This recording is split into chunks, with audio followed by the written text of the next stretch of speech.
Hi class, week 3 is all about distance education research. We're going to expose you to some research articles, some of the more heavily cited articles, so you can get a sense of sort of the research that's being done out there.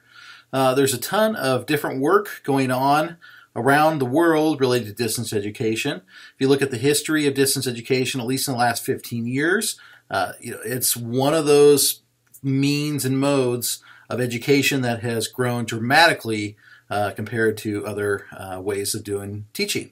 So it's such a popular topic right now. The undergraduates that are entering places like UNL have a huge portion of their courses, where it used to be none. They're 10–20% of the courses that they take are online. A lot of it's due to convenience for the students, so they have some flexibility as more and more students have to work to support themselves.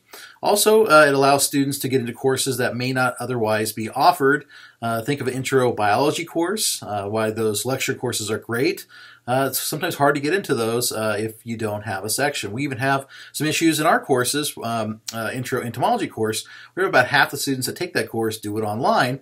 And some of that's due to students, flexibility for students, but a lot of it is they have trouble getting into that course because there's such a demand.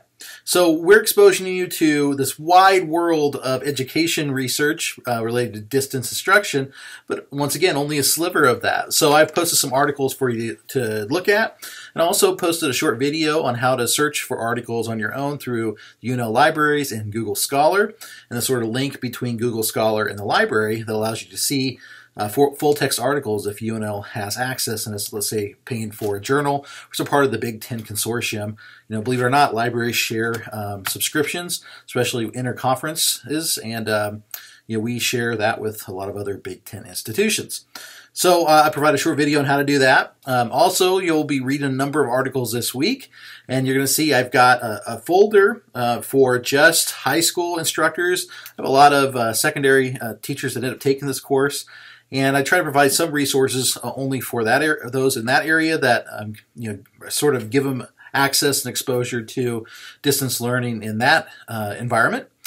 So I've provided a folder just for that, so if you're one of those teachers, feel free to look at those articles. And so quite a bit of reading to do this week, and a lot of it is related to getting exposure to sort of the research that's being done in this field.